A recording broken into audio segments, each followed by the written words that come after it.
Buenas noches, Dios les bendiga. Bienvenidos todos aquellos que están conectados y los que posteriormente van a ver este video. Es bueno estar siempre en estos tiempos en una comunidad de fe. Centro Cristiano Refugio de Vida es un grupo de personas que ama a Dios y que le busca. Vamos a estar compartiendo en un tiempo corto un mensaje poderoso de la palabra de Dios y quiero rogarle que se quede con nosotros hasta el final. Señor, te doy gracias por este momento, por cada una de las personas que van a conectarse, a los que nos están viendo, a los que van a vernos. Señor, bendígalos, por favor. Espíritu Santo, te pido que nos guíes a toda verdad, revelándonos tu palabra. Que esta palabra, Señor, pueda transformar y llegar a lo más profundo de nuestro hombre interior. Que pueda cambiar nuestro carácter y que nos parezcamos cada día más en nuestras reacciones, en lo que somos y en lo que otros ven de nosotros a Jesucristo nuestro Señor. Gracias te doy, Jesús, por este día. Tú eres grande, maravilloso. Bendice a todos aquellos que están hoy buscando de ti, Señor, buscando de tu rostro. En el nombre poderoso de Jesús, amén y amén. Dios les bendiga nuevamente. Quiero conversarles hoy acerca de una palabra que voy a decir que es uno de los signos de estos tiempos que estamos viviendo, que es la palabra el desaliento o el desánimo. Estamos desanimados probablemente por muchas cosas que nos están pasando. Estamos desanimados por cosas que preveemos en el futuro. Estamos desanimados por la incertidumbre de que no sabemos ni qué es lo que nos espera, ni cómo lo vamos a confrontar, cómo va a ser la economía, cómo vamos a poder proveer para nuestras familias, qué nos va a pasar en nuestra salud. Eso crea una cantidad de incertidumbres en nosotros que nos desalientan, porque a nosotros nos gusta la seguridad de saber y de conocer que está en nuestras manos nuestro futuro, está en nuestras manos corregir cosas o está en nuestras manos enfrentar lo que nos toca enfrentar. Sin embargo, hay veces que llegan a nuestras vidas problemas y circunstancias adversas y quiero hablarles de cómo estas cosas pueden terminar perdiendo su poder o perdiendo el poder de afectar nuestra alma y nuestro espíritu. Y fíjense que estoy hablando de perder el poder de afectar, no de que se van a solucionar las circunstancias. Muchas veces nosotros creemos que una circunstancia adversa, un problema, deja de afectarnos en el momento en que el problema se soluciona o el momento en que el problema deja de afectarnos directamente. Pero quiero decirte que lo que Dios ha prometido siempre a través de su palabra, lo que Cristo vino a enseñarnos, es que Él puede darnos paz en medio de la tormenta. ¿Se acuerda a un Jesús durmiendo en una barca que se estaba hundiendo? Sin embargo, Él dormía porque había paz dentro de su corazón. Entonces, quiero llevarles a entender cómo estas cosas tienen la capacidad de perder poder en nosotros. Y para esto quiero llevarles primeramente a un relato que vamos a encontrar en Mateo, capítulo 26, desde el versículo 38 del versículo 36 al 45. Y el famoso relato de Jesús en el huerto del Getsemaní. Acuérdense que aquí estamos hablando de un Jesús que va a entrar al huerto de Getsemaní faltándole escasamente unas horas para que venga todo su proceso de sufrimiento, de crucifixión. Entonces, y es un proceso que indudablemente ya Jesús le había sido profetizado y que Jesús entendía profundamente. Acuérdense otra cosa, Jesús era plenamente Dios, pero también tenía su parte humana, era plenamente humano, es decir, podía sentir, podía padecer, porque él tenía que vencer como hombre.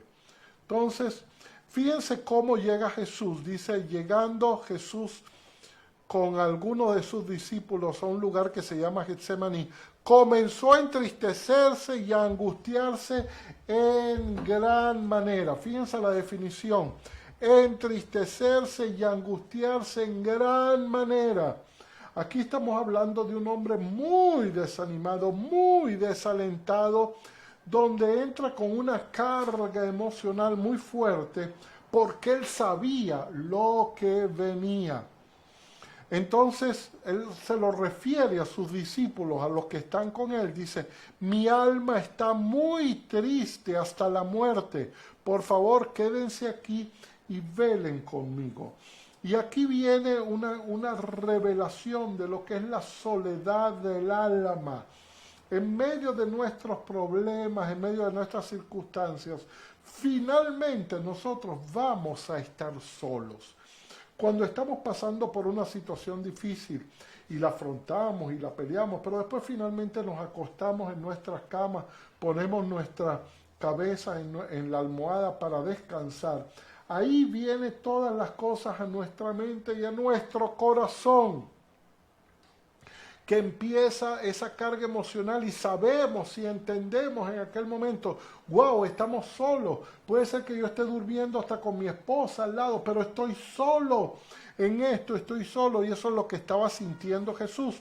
Inclusive les ruega a los discípulos que por favor velaran con él, que por favor oraran con él. Sin embargo, dice la palabra que ellos estaban muy cargados de sueño y no pudieron velar junto con Jesús. Dice, yendo un poco más adelante, se postró sobre su rostro orando y diciendo, y aquí describe lo que le estaba sucediendo a Jesús, Padre mío, si es posible, pasa de mí esta copa, pero no sea como yo quiero, sino como tú. En esos momentos inclusive él cuestiona la voluntad de Dios, cuestiona que el plan que Dios había diseñado, el propósito que Dios había diseñado para él, wow, casi que por favor no permitas que yo pase por eso. Y eso era el momento oscuro del alma de Jesús ahí en el huerto del Getsemaní.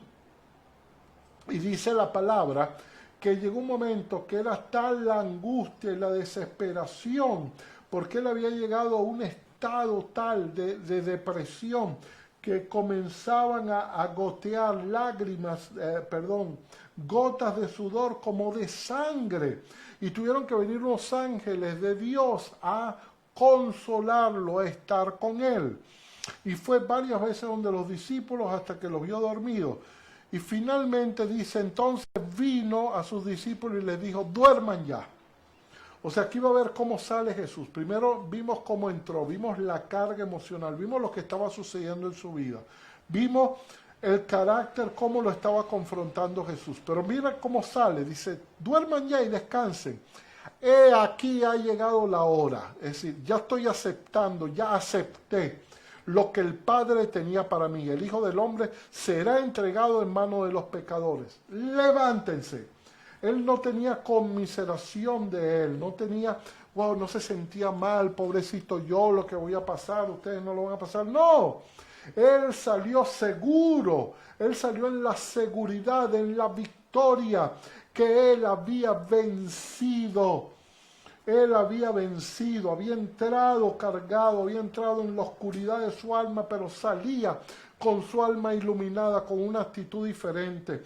Y si uno busca y estudia las características de cómo Jesús confrontó los juicios que le tocó confrontar, cómo confrontó con esa sobriedad cuando lo golpeaban, cuando lo escupían y cómo él no lograba responder, porque aquí había vencido, la batalla se había vencido en Getsemaní. Ya no había nada que hacer, ya él había vencido sobre las tinieblas. Y le dice, levantaos, vamos. Más bien él ahora apura a los discípulos porque ya viene el que me entrega. Ahora, Lo segundo es el propósito de Dios. Primera de Timoteo capítulo 1 versículo 18. Y quiero leer este versículo primero en la Reina Valera normal y después quiero leer el mismo versículo en la versión Dios habla hoy. Dice, en la Reina Valera dice: Timoteo, hijo mío, te doy este encargo porque tengo en cuenta las profecías que antes se hicieron acerca de ti. Es decir, alguien le había profetizado, le había dicho, o no importa si no nos dicen, Dios tiene propósitos. Entonces él dice: deseo que apoyado en eso, que apoyado en que tú has entendido tu propósito, que apoyado en que tú has entendido lo que te toca hacer, pelees la buena batalla. ¿Y qué fue lo que hizo Jesús? Precisamente eso, fue valiente. Él entendió su propósito y se apoyó en la parte de las profecías que se habían dicho de él. Ahora, fíjense, Dios nunca nos va a reclamar, nunca nos va a exigir que nosotros jamás nos desalentemos. Nunca nos va a exigir que no nos entristezcamos. Nunca nos va a exigir que no sintamos dolor, que a veces no nos sintamos hasta depresivos, que a veces no nos sintamos solos. Lo que sí nos exige Dios es: no te quedes en el desánimo, no te quedes en el desaliento, que todavía hay mucho camino por andar. ¿Se acuerdan lo que le dijo Elías? Levántate y camina, que todavía hay 7,000. Él estaba deprimido. Dijo: todavía hay 7,000 que no han doblado sus rodillas a Baal. Párate y camina, que todavía hay obra por delante. Hay mucho camino que andar. Y en la versión Dios habla hoy, dice: Timoteo, hijo mío, te doy este encargo para que pelees la buena batalla. Muchas veces nosotros recibimos profecías o recibimos cosas de Dios. Y en estos días estaba viendo un profeta que le estaba dando una palabra a un joven y le decía: wow, Dios te está llamando, tú vas a fundar muchas iglesias, tú vas a ir a las naciones, Dios te está llamando al campo misionero. Y le estaba diciendo una cantidad de cosas. Y este joven, wow, se le veía la cara de alegría, ¿verdad? Pero esas palabras, que son palabras proféticas, no te van a decir cuánto cuesta, cuánto va a costar eso para tu vida, qué cosas vas a tener que dejar, cuánto vas a tener que sufrir, qué vas a tener que pagar para el reino. Ciertamente, decía Dios, el reino de Dios es como una perla de gran precio, que cuando alguien la encuentra, vende todo lo que tiene. No importa el precio, estoy dispuesto a pagarlo. Las palabras proféticas pronunciadas anteriormente sobre ti, algunos, dice esta versión, por no haber hecho caso a su conciencia, han fracasado en su fe. Entonces aquí el tema es que en el propósito también hay pruebas. Para uno alcanzar el propósito, uno tiene que pasar por una cantidad de pruebas. Para uno alcanzar los milagros de Dios, para uno alcanzar lo sobrenatural de Dios, es muy fácil contar un testimonio cuando todo ha pasado, pero wow, hay que contarlo en el momento del dolor, en el momento de la angustia. Hoy hablamos de Jesús, pero si lo hubiéramos visto en aquel momento en Getsemaní, hubiéramos quizás palpado un Jesús que nos parecía débil, un Jesús que decíamos: wow, mira, como que nos va a fallar, como que no va a lograr llegar al final. Pero Él entendió, Él tomó fuerzas en el Padre, Él tomó fuerzas en el Señor. Otra cosa que quiero decirte como introducción es que en todo lo sobrenatural de Dios, en todo lo milagroso, siempre hay dos partes. Hay una parte que yo debo hacer y hay una parte que hace Dios. Cuando yo digo hay una parte que yo debo hacer, puede ser una palabra de fe, puede ser algo que yo necesito realizar para que el milagro llegue a mi vida. Y quiero llevarles para eso a Éxodo capítulo 14, versículo 15. Aquí nos da el ejemplo del pueblo de Israel frente al Mar Rojo. Ellos saben, bueno, Señor, estamos encerrados, el mar enfrente y atrás está el ejército de Faraón. Y empiezan a clamar, asustados. Entonces Jehová le dijo a Moisés, y fíjense cómo Dios le habla. No les dice: pobrecito, hijos míos, quédense tranquilos. Le dice: ¿por qué clamas a mí? y casi que los regaña. Es decir, ¿es que acaso tú no entiendes que yo tengo un propósito? ¿Es que acaso tú no lo entiendes? Yo ya te definí el propósito, te voy a liberar, te voy a hacer libre por siempre. No importa en la circunstancia en que te encuentres, ya la batalla se ganó, ya yo lo definí. Ellos tenían que saber lo que debían hacer. Por eso les dice, ¿por qué me clamas? Si ya yo te he entregado la victoria. Y entonces le da una instrucción a Moisés, le dice, di a los hijos de Israel, fíjense la instrucción, que marchen. Y tú alza la vara y extiende tu mano sobre el mar y divídelo. Fíjense la orden que le da. Y divídelo. No está diciendo, alza la mano que yo lo voy a dividir. Por supuesto que directamente lo iba a dividir él, pero indirectamente lo estaba dividiendo Moisés con el acto de fe de colocar la vara dentro del mar. Era diciéndole, Señor, te creemos, no sé cómo lo vas a hacer, porque eso es lo sobrenatural, no sé cómo lo vas a hacer. Acuérdense que ellos estaban viviendo un tiempo donde estaban viendo cosas absolutamente nuevas y absolutamente sobrenaturales. Vieron las plagas, vieron la liberación del pueblo. Ahora ellos no sabían que al meter la vara se iba a abrir el mar. No sabían lo que iba a suceder. Entonces le dice, haz tu parte, divídelo, y entren los hijos de Israel por medio del mar en seco. Y he aquí, y ahora viene la parte de Dios. Escuche. Y endureceré el corazón de los egipcios para que los sigan, y yo me glorificaré en el faraón y en todo su ejército, en sus carros y en su caballería, y sabrán los egipcios que yo soy Jehová. O sea, ustedes hicieron su parte, yo voy a hacer la mía, yo los voy a librar. Ustedes abrieron el mar o dividieron indirectamente el mar, porque eso fue lo que hizo Moisés. Pero yo voy a controlar lo que está atrás, yo lo voy a derrotar. Dice, cuando me glorifique en Faraón, en sus carros y en su gente de a caballo. Finalmente, todo en conjunto va a glorificar a Dios. Todo lo que va a pasar va a glorificar a Dios. Entonces, repito los 3 puntos. Primero, hay cosas que tienen que perder poder en nosotros a través de nuestra entrega, de nuestra intimidad con Dios, pero va a ser una batalla, va a ser una lucha. Segundo, acuérdate que hay un propósito que debes alcanzar, pero para eso debes pelear valientemente, porque el propósito no va a venir como un regalo, el propósito va a venir como producto del precio que nosotros vamos a pagar en el reino de Dios, junto con el Señor. Y tercero, siempre que estamos hablando de milagros y de salir de cosas, de situaciones, hay una parte que debo hacer yo y hay otra parte que en consecuencia Jehová o Dios va a obrar. Ahora, ¿qué es el desaliento? Porque comenzamos con la palabra desaliento, con la palabra desesperanza, estamos desesperanzados. Y literalmente desesperanza es la pérdida de la esperanza. Es decir, lo que me está afectando yo no tengo en mis manos, no lo logro controlar. Y parece que nada de lo que hago logra mejorar la situación que me está rodeando. Eso es la desesperanza y eso es lo que nos está sucediendo. Estamos en un tiempo donde parece que muchas cosas han venido a nuestra vida y no tenemos el control sobre ellas.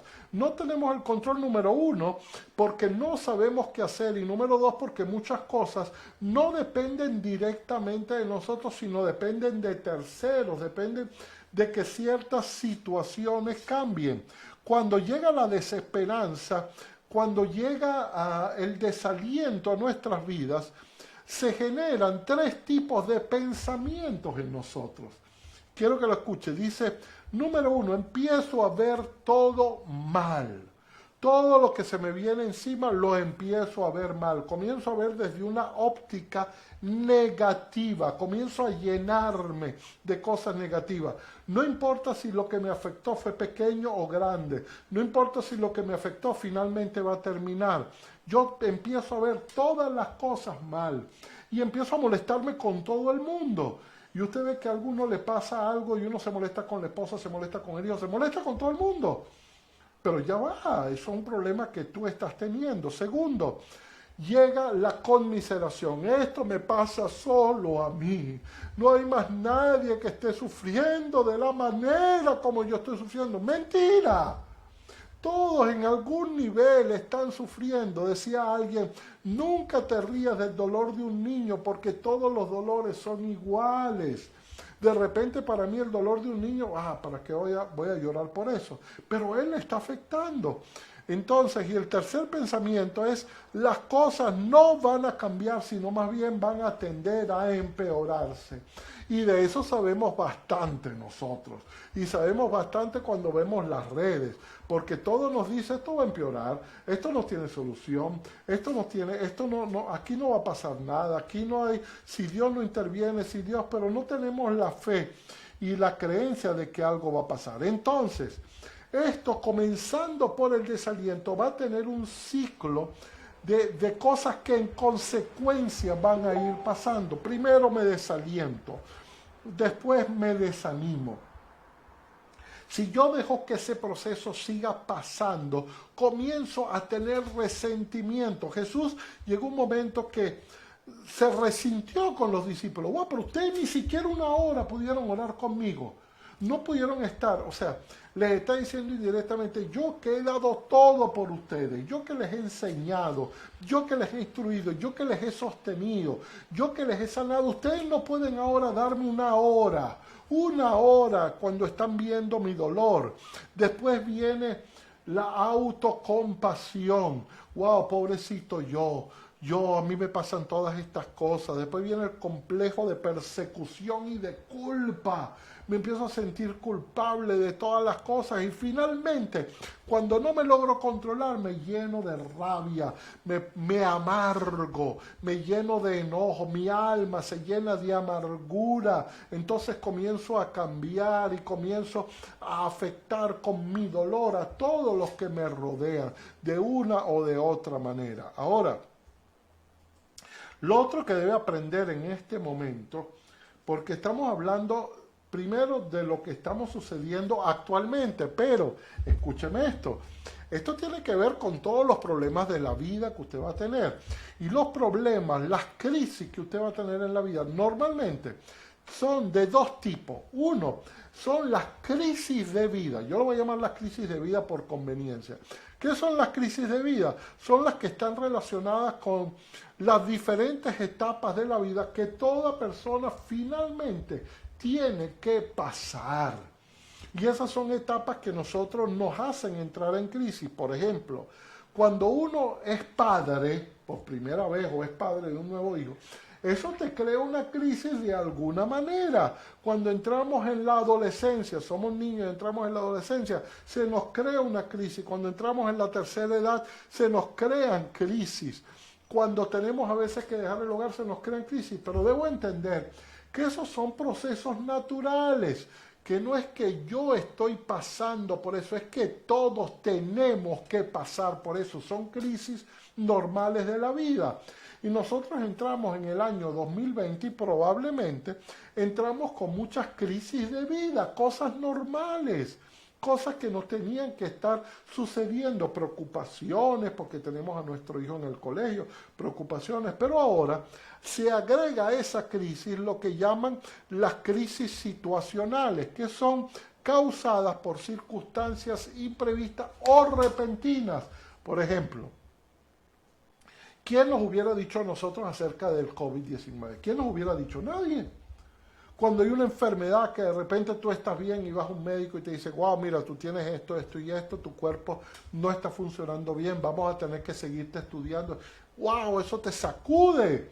Y eso se te une a tus crisis normales de vida.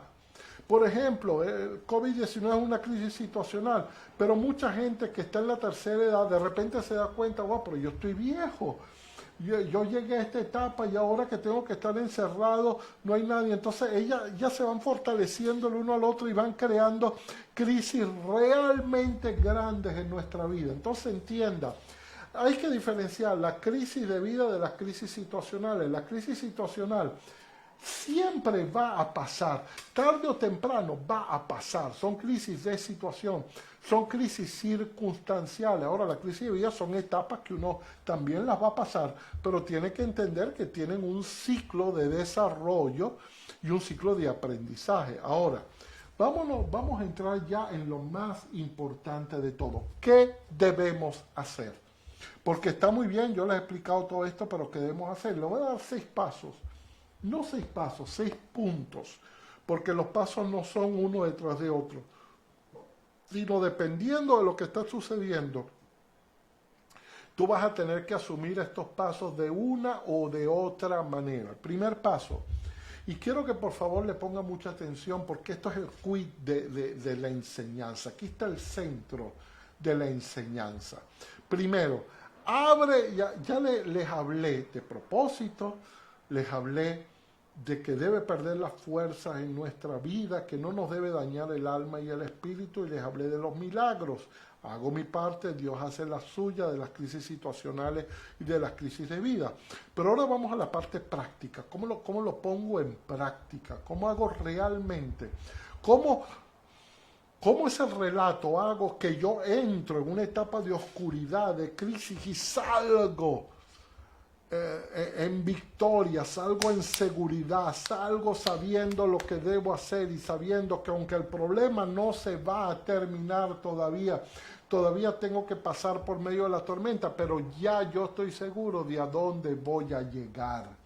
Decía que había un hombre que entró con su hija en una tormenta terrible y él iba con el carro y su hija iba manejando y muchos iban detrás. Y muchos veían esa tormenta más adelante. Y entonces dijeron, wow, mira, vámonos para atrás porque la tormenta viene hacia nosotros y nos va a alcanzar. Y entonces muchos empezaron a retroceder. Y el papá le decía, no, mira, acelera. Pero papá, nos va a agarrar la tormenta, acelera. Y aceleró y entró en la tormenta. Y la hija le preguntaba, pero ¿por qué tú me pides esto? Mira, esta tormenta es horrible. Le dice, sí, pero acelera porque de esta tormenta vamos a salir. Hay un final de la tormenta. Entonces eso es lo que Dios quiere enseñarnos. Hay un final de la tormenta. El punto número 1 es, abre tu corazón delante de Dios y habla con sinceridad.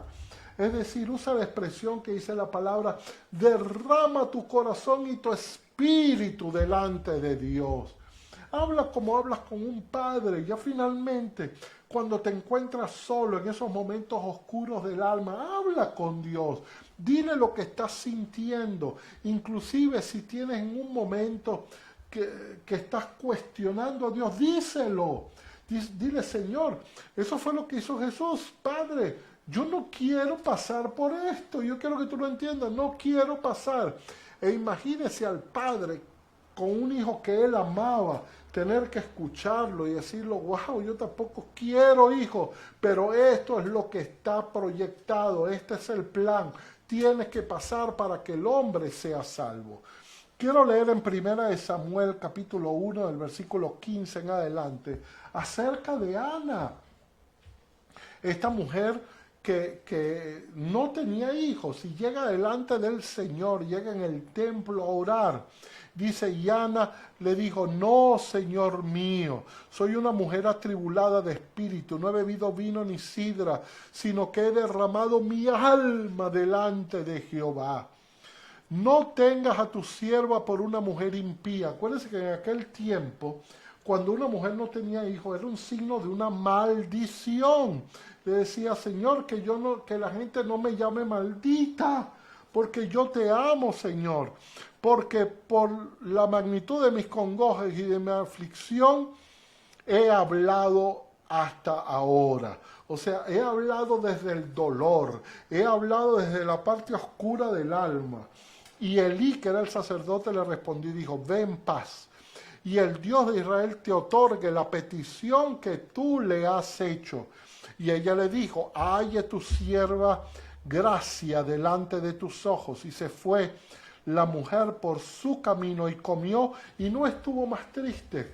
¿Qué sucedió? Que en ese momento ella quedó embarazada. Por supuesto que no, el problema seguía allí. pero el problema había perdido la fuerza para afectarla. Ya no salió con el arma en amargura, ya no salió hablando desde el dolor, ya no salió afectando a otros, sino salió creyendo que en medio del problema Dios la iba a sostener y que había una salida que por supuesto y en el momento no lo veía, no lo entendía, pero que el final de la historia iba a ser un final de gran bendición. Segundo punto, vea los tiempos de prueba, vea los tiempos que usted va a pasar, vea los tiempos donde usted va a pagar un precio, véalos como tiempos de aprendizaje y de crecimiento. No lo vea como algo negativo. Véalo, Señor, gracias porque estoy aprendiendo. Cuando uno estudiaba bachillerato, cuando uno estudiaba antes de entrar a la universidad, uno decía, ¿para qué yo tengo que estudiar esto? ¿Cuándo lo voy a aplicar en mi vida? Y lo mismo en la universidad, pero ¿qué sucedía? Que posteriormente con los años uno se daba cuenta, wow, yo no estudié esto y ahora estoy fallando. Pero el que estudia, el que se prepara, el que le duele, como decimos en criollo, se quema las pestañas, paga el precio, eso va a redundar en beneficios para su vida. Entonces Dios te dice, aprende, usa este tiempo para aprender, úsalo para crecer, que salgas de esta pandemia, que salgas de esta cuarentena, siendo totalmente diferente, habiendo madurado espiritualmente. Dice Isaías 48:17, así ha dicho Jehová, Redentor tuyo y Santo de Israel, yo Jehová, Dios tuyo, soy el que te enseña provechosamente, propósito, te enseña provechosamente, que te encamina por el camino que debes seguir. Él te enseña, Él te muestra el camino, probablemente el camino que Dios escoge, el camino que Dios escogió para Jesús. Hubo un tiempo que era muy liso, que todo le iba muy bien, que sí tenía enfrentamientos con los fariseos, etcétera, pero iba todo bien, pero de repente el camino se volvió sinuoso y Jesús lo entendía, esto que voy a enfrentar no lo he enfrentado, voy a enfrentar dolor, voy a enfrentar fracaso, voy a enfrentar que la gente me deje, voy a enfrentar la traición de mis amigos, voy a enfrentar que aquellos que yo sané más nunca los vea y más bien quieran crucificarme. Voy a enfrentar a gente que yo he tenido todos los días delante de mí y ahora se van a voltear en contra mío. Él sabía. Entonces, en nuestros caminos yo tengo que aprender que a veces voy a estar por montañas, a veces voy a bajar a valles muy profundos, pero ahí debo aprender. Ahí es donde debo aprender. Tercer punto. Sea paciente, humilde, aprenda a depender de lo sobrenatural de Dios y sea agradecido. Acuérdese algo, lo que nosotros aprendemos en las pruebas, lo que nosotros aprendemos en lo que nosotros llamamos adversidad, no lo aprendo de otra manera, lo tengo que aprender así, aún en medio de nuestros errores. Recuerden que dice la palabra que Pablo fue escogido desde el vientre de su madre. Eso no significó que desde pequeño Dios lo sobreprotegió, que no permitió que Pablo pasara por nada. No, Pablo pasó por cosas que después en su vida iba a tener que arrepentirse de haber perseguido la iglesia, de haber deseado e indirectamente haber matado mucha gente que seguía a Jesús. Pero eso era el precio que él tenía que pagar para llegar a ser el gran Pablo. Además, tenemos un ejemplo muy cercano para aquellos que hacemos vida en Venezuela. Para muchos, el hacer cola, el vivir a veces sin electricidad, el vivir sin los servicios, el estar encerrado, para ellos es una gran dificultad. Pero ya nosotros en Venezuela lo hemos aprendido, ya teníamos un camino andado. Entonces, lo que para otros son un gran problema, ya nosotros habíamos pagado el precio y sabemos cómo movernos en estos tiempos. Sabemos que a veces Dios nos va a costar conseguir cosas, pero siempre Dios se va a mover en lo sobrenatural y va a proveernos. Cuarto punto, y esto es muy sencillo, pero es sumamente importante. No tomes actitudes infantiles. ni actitudes inmaduras. No, yo no voy a ir más a la iglesia, yo no puedo entender por qué en la iglesia pasan estas cosas, a mí no me gusta el pastor, no me gustan los hermanos. Son actitudes infantiles. Yo tengo que confrontar los problemas como tengo que confrontarlos. Un niño evade, un adulto confronta los problemas.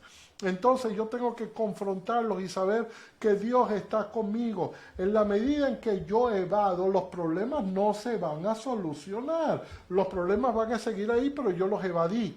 Entonces, ¿qué es lo que Dios quiere? Dios quiere que yo lo enfrente con Él, pero que no asuma, actitudes inmaduras, actitudes infantiles.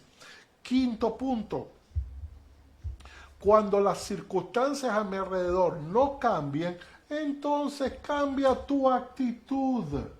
Probablemente yo no tengo la capacidad para cambiar las circunstancias que me rodean, pero tengo la capacidad de cambiarme a mí mismo, de pensar diferente, de asumir posturas de pensamiento y de actitud totalmente diferentes que van a hacer que los problemas pierdan fuerza en mi vida. Hay gente que es tan positiva que todo lo que le pasa en la vida le buscan la vuelta para ver qué cosa es lo bueno que me está pasando dentro de lo malo que me va o que me ha pasado. ¿Qué es lo bueno que yo puedo sacar de las cosas de la vida? Eso es otra cosa que yo tengo que entender, mi cambio de actitud. Muchos dicen, para que Venezuela cambie tiene que cambiar el gobierno, tienen que cambiar las estructuras económicas, tienen que cambiar las estructuras políticas. No, para que cambie esta nación tienes que cambiar tú y tengo que cambiar yo. Tiene que cambiar nuestra actitud frente a todo lo que está sucediendo. Si logramos un cambio individual en la sociedad, y eso es lo que promulga siempre Dios, cambia el hombre y la sociedad cambiará. El comunismo y otras doctrinas políticas dicen cambia la sociedad y el hombre va a cambiar. Y hemos visto en la historia que nunca sucede así. Primero viene el cambio del hombre y después cambia la sociedad. Entonces cambia tu actitud. Y como último punto, tremendamente importante, no cuestione a Dios en lo que está haciendo. Confiemos en sus planes. Dios tiene un plan, Dios está desarrollando algo que nosotros no logramos entender. Nosotros no podemos ver el plan de Dios solamente por fotos. Nosotros tenemos que ver el panorama completo. Y escuche, para ver el panorama completo a veces van a pasar años para yo entender cuál es el plan de Dios. Cuando yo tenía como unos probablemente 17 años, fui a un retiro de la iglesia. En aquel tiempo la iglesia donde yo asistía tenía unos 50 miembros. Y recuerdo que un grupo de profetas me sacó y me dijo, tenemos que hablar contigo porque Dios nos dio una palabra. Yo estaba recién convertido al Señor. No sabía lo que era Espíritu Santo, no sabía lo que era profecía. Casi que ni sabía lo que significaba la palabra pastor. Y ellos de repente me agarran y me dicen, Dios te está diciendo en esta hora que tú vas a ser pastor. Y te está diciendo que tú vas a predicar frente a multitudes. Y yo no entendía, porque para mí multitud eran 50 personas, eso era lo más grande que yo podía visualizar. Y yo recuerdo que yo tomé un cuaderno y yo llegué a mi casa y lo escribí. Le dije, Señor, esto fue lo que tú me dijiste a través de tu profeta y yo no lo entiendo. Pero lo que entiendo es que si esto es una palabra o algo que viene de ti, en algún momento de mi vida se debe cumplir. Y yo acepto tu voluntad en mi vida. Y por supuesto pasaron 20, 30 años para que ciertas cosas comenzaran a verse en mi vida. Y recuerdo un día muy en particular que viajé a Guatemala y me invitaron a predicar a una iglesia. Y gracias a Dios la iglesia tenía un púlpito grande y yo me escondía detrás del púlpito, solo se veía esta parte, pero yo estaba temblando porque la iglesia tenía 10,000 miembros. 10,000 miembros, yo estaba acostumbrado a 50, 100 y de repente me encuentro con 10,000 miembros. y de repente no sabía ni qué decir, no podía ni articular palabras. Y le pedí al Espíritu Santo, Señor, guíame. Y la gente me aplaudía y decía, Señor, ¿qué estoy diciendo? Y de repente vino a mi mente el pensamiento y me dijo, ¿te acuerdas lo que te hablé? Hace 35 años, ¿te acuerdas? Aquí están tus multitudes y lo que viene va a ser más grande todavía. Entonces lo entendí y comencé a pelear la batalla valiente porque entendí que había un propósito de fe. Pero yo entiendo que los planes de Dios no son mis planes. Ciertamente dice Isaías 55:6, porque mis pensamientos no son vuestros pensamientos. Nosotros creemos todo el tiempo entender a Dios. Primero, creemos que el tiempo de Dios se equipara con el tiempo nuestro. De hecho, hay dos palabras que se usan. Una es kairos, para definir el tiempo de Dios, y otro es el tiempo cronos, que es nuestro tiempo. Y dice la Biblia, tus pensamientos no son mis pensamientos. Tu tiempo no es mi tiempo. Para ti han transcurrido, para mí habían transcurrido muchos años, para Dios no había transcurrido nada. Era ayer que me había profetizado apenas. Sí, pero para mí habían transcurrido 35 años. Entonces, lo mismo él le dice a Timoteo. Timoteo, pelea la buena batalla, porque la palabra que te ha sido profetizada se va a cumplir, pero va a generar una batalla. Y no quiero decirles cuántas batallas se generaron en mi vida para llegar a ser pastor. Cuántas batallas para llegar a predicar a las multitudes. Bendito sea Jesús. Ni vuestros caminos, mis caminos. Es decir, nosotros estamos andando por caminos que Dios nos ha definido, pero Él quiere decirte, no vas a entenderlo hasta que veas el panorama final. No lo vas a entender, dijo el Señor. Como más altos son los cielos que la tierra, así mis caminos son más altos que vuestros caminos. ¿Se acuerdan lo que Él le dijo a Nicodemo? Nicodemo, si tú no entiendes lo que está pasando en la tierra, tú quieres que yo te explique lo espiritual, tú quieres que yo te explique las cosas del cielo. Por eso, en este tiempo, cuando vemos cosas pasando, hermanos, la venida de Cristo está próxima. Yo no voy a hablar de años, yo no sé cuándo va a venir, pero no falta tanto.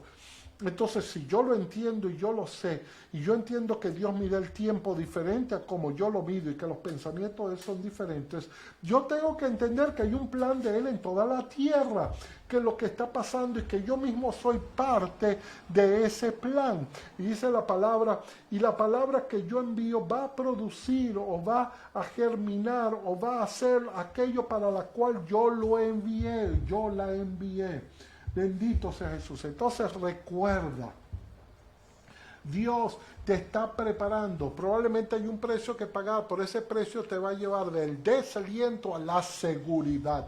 No te quedes en el desánimo, no te quedes en el desaliento, no te quedes en el dolor, no te quedes en la amargura, no te quedes en el enojo.